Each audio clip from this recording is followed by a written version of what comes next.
I'm just showing you another NTC sensor which I've connected up with two crocodile clips on either side of either terminal, and I've connected it to a fluke and reading the kiloohms resistance.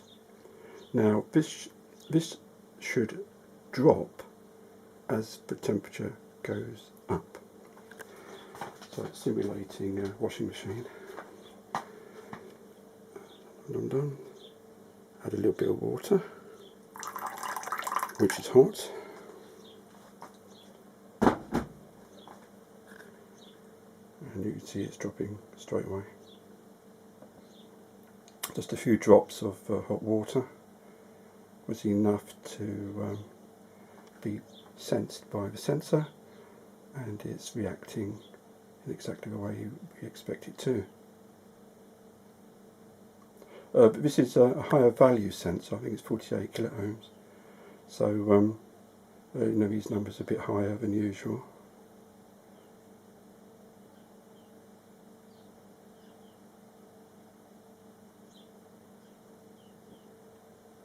Let's get some more water and get it going a bit more. Oh, that's a lot. That's a lot. Yeah, it's going down faster now.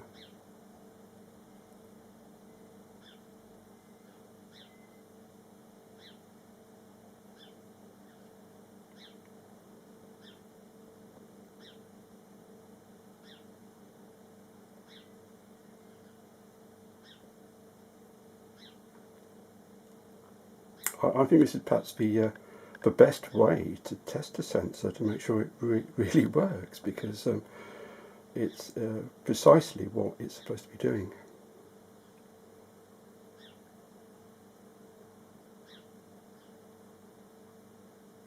Oh, let's give it a bit more. Dum. Let's be daring.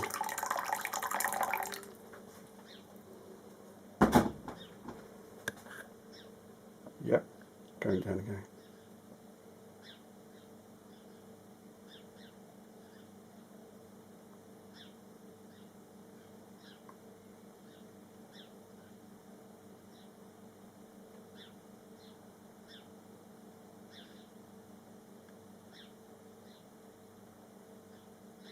What this really shows is there's plenty of flexibility in this sensor responding.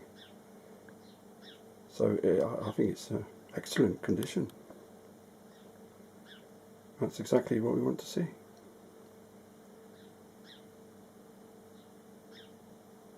Rightio, I would say that's a